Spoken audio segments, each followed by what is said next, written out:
What's up, y'all? It's your girl Quintess, and y'all know what it is. It is Monday Manna. Y'all, we in season 3. Can you believe it?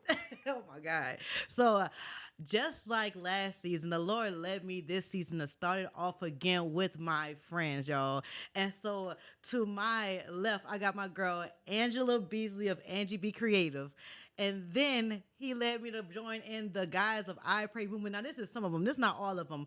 But next to Angie, we got DC Cross.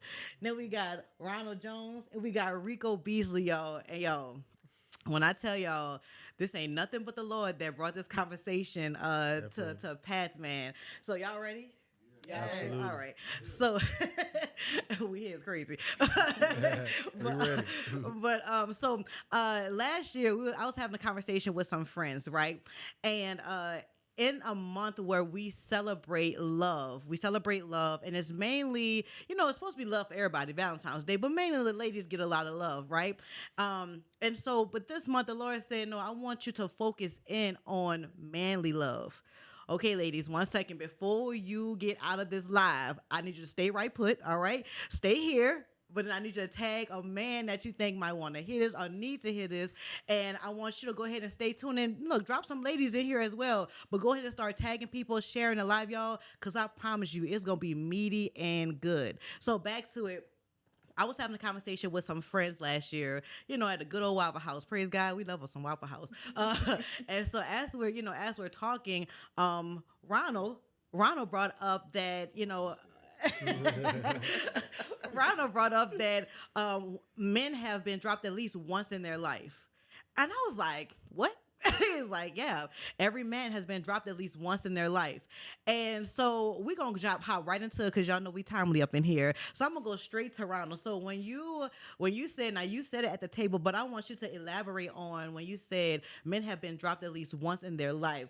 What were you kind of grabbing hold to? What were you saying? I mean, it wasn't like a derogatory type thing, but it's a true statement. Like, men at some point, whether it's been childhood, as an adult, whatever, have been in a vulnerable position to where you trusted somebody with something simple like that. You trusted somebody with some information, and you really trusted that person to be vulnerable, but in your weak moment, information got leaked out or whatever, and it consequently, a lot of men end up with trust issues because of that, because we don't trust people with valuable information to us.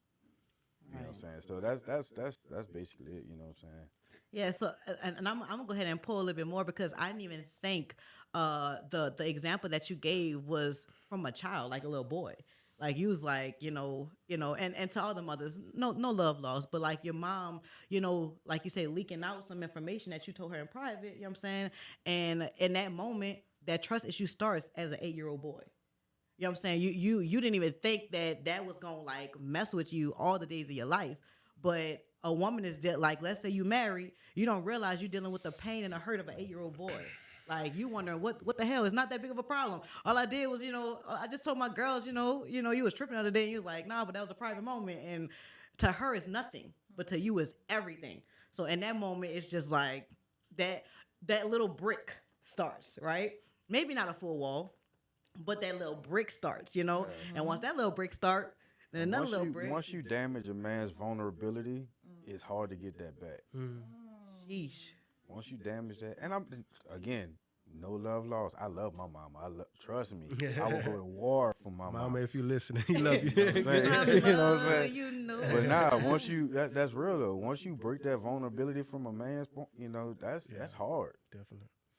man. And everybody else around suffers it. But we suffer in silence. Suffering silence. Anybody got something to say about that before? So that is so funny because I made a note, right? The same vulnerability, and vulnerability is a big topic. And we know that those experiences that maybe broke you or when you were dropped in your childhood, there are messages that you carry throughout your life that impact the way that you see yourself, the way that you move in this world, and the way that you move with others or relate to others. And I literally made a note regarding those things, whether it was in childhood or even adulthood. The same way you were broken in vulnerability because you were vulnerable with that person is going to take the same level of vulnerability to come out of it and to heal from it. So the key to, even when you were broken and you built that wall, you started those bricks that may have turned into a fortress that keeps people away from you, you got to take it down slowly and allow vulnerability to heal you. So while you was talking, AB, and Angie, I'm sorry, while you was talking, That's so I don't know, like, y'all know it just before. It's called Monday Manna.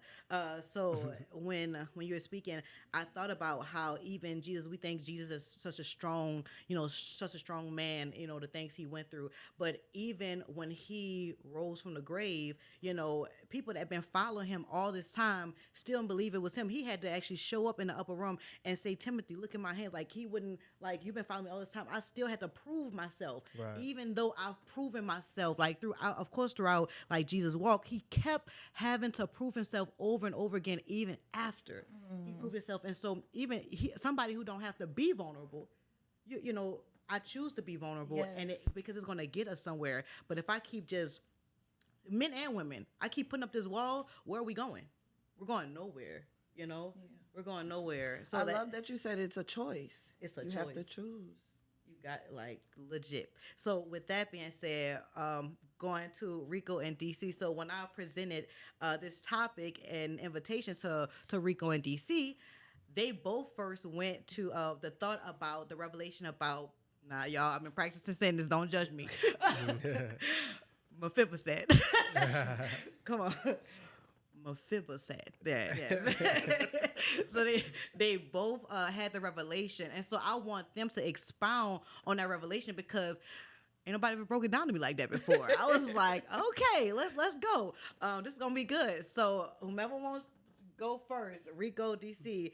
Come on, Rico, the ball's in your court. So yeah, when you shot me the text, and then just to get even more clarification, I gave you a call. But the first thing that came to my mind was that story, about Mephibosheth in the Bible, about and it's basically, even and even as Ron was talking about how you can be affected as a child. When he was 5 years old, he lost his grandfather and his father in the same day. Okay, and then on top of that, but with losing both his grandfather and his father, then he went through a traumatic accident where the person who had care over him at the time dropped him, and then while she dropped him, both his feet were basically broken, and for the rest of his life, he had to live out his life paralyzed. Basically, the Bible says that he was lame in his feet, and even just like piggybacking off of what Ron said, is that, like, when trauma hits, like it really it makes you very vulnerable. But what I got from it is that when a man is dropped, what's at attack is his dignity. You know what I'm saying? And like, and once the dignity is attacked, that's when the walls come up and everything like that. And you feel yourself in a lesser light than than you were before whatever happened. And so it's like, once something happens, it's like, for a man, a lot of times they sink into that place of, like, either no return, like you said, if they're not vulnerable, or like they're just changed forever.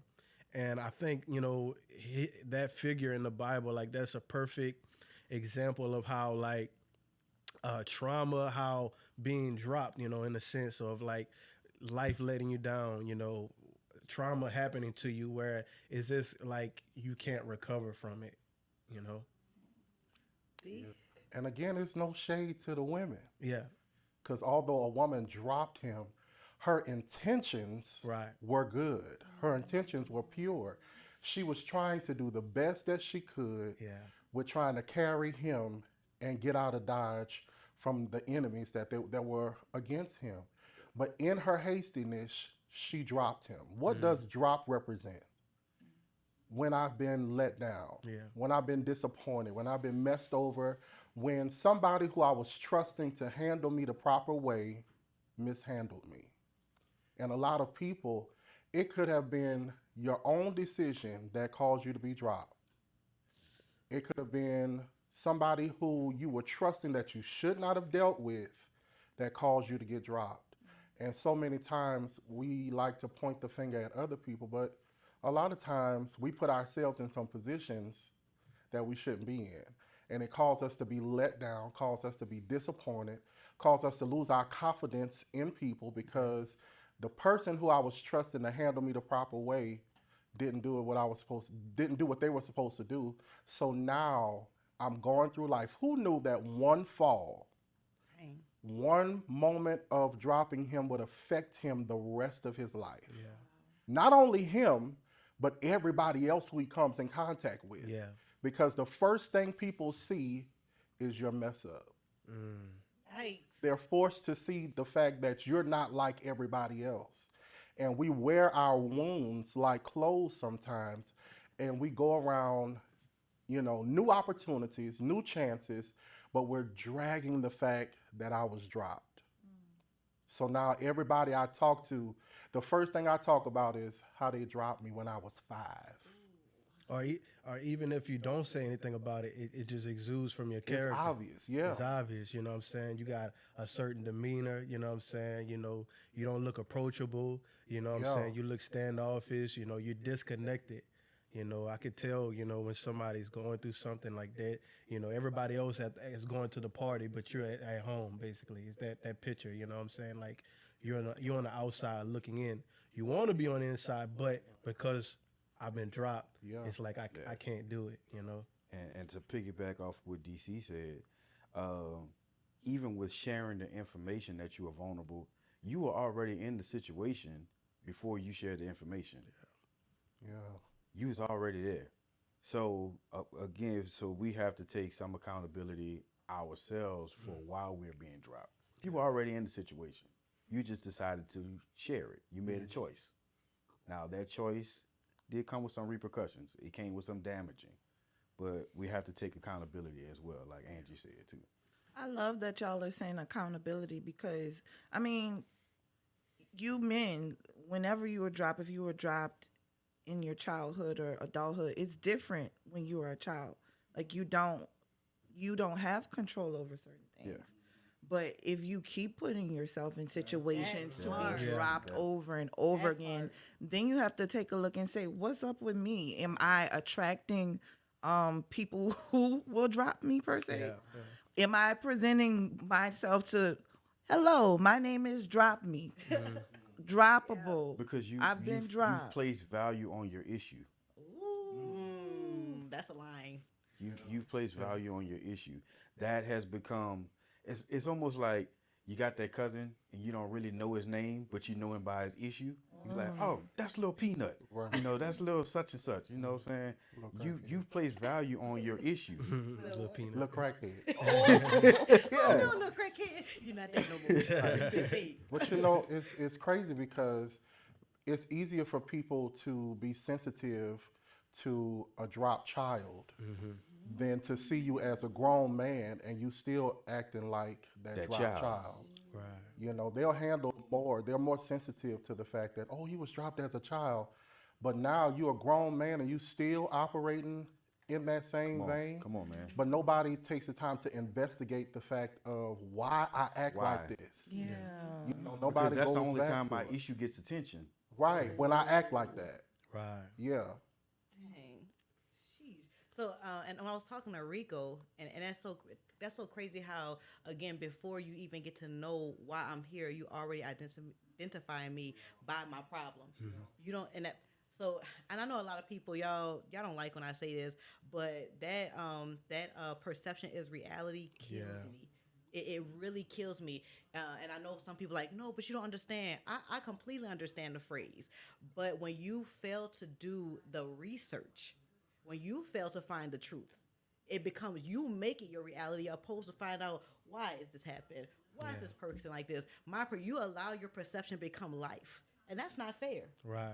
That's not fair at all because you don't know how long I've been carrying this and how all the apps, the conversations, the consultations, the therapy, you don't know all I've been through to come out of this, but yet you judging me, you making it even worse. So your perception of me, you're actually I think in the spoken word I wrote, it's like you're basically you're basically allowing me to drive. You're basically helping me to identify myself as that drop person. So by you just taking that perception and allowing me to be that perception in your mind, you're basically helping me to continuously identify myself opposed to heal from that place. So and that's unfair. Yeah. That's unfair. So and I know it's a sin because we see what we perceive and we run with it. For what they say, first impressions matter, whatnot. But y'all, I really want us to begin to change that, and to not be so ready to just prejudge a thing. You know what I'm saying? You don't know that person. You don't know what they've been through in their life.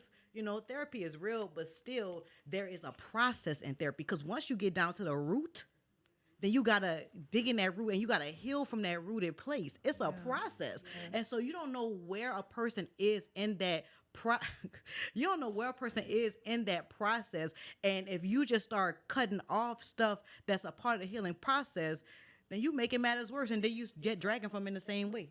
Well, and then the testimony only comes out in frustration because as long as I'm doing what you want me to do, you never really consider what the issue is. It's not until I aggravate you and you be like, Ronald, why are you like this? Why? Well, I was dropped. I was this. I was that. I was trusting with somebody who mishandled me. It don't come out until you're frustrated. So how do we create a safe space to where we can open up and have a conversation without you being frustrated? Because that might be the only time you might get the true story. Like you might not get nothing outside of it until you get aggravated, until you don't want to deal with me no more. And you be like, why are you like this? This is why I'm like this. How do we create a safe space? I want to say, I think it starts with understanding and empathy.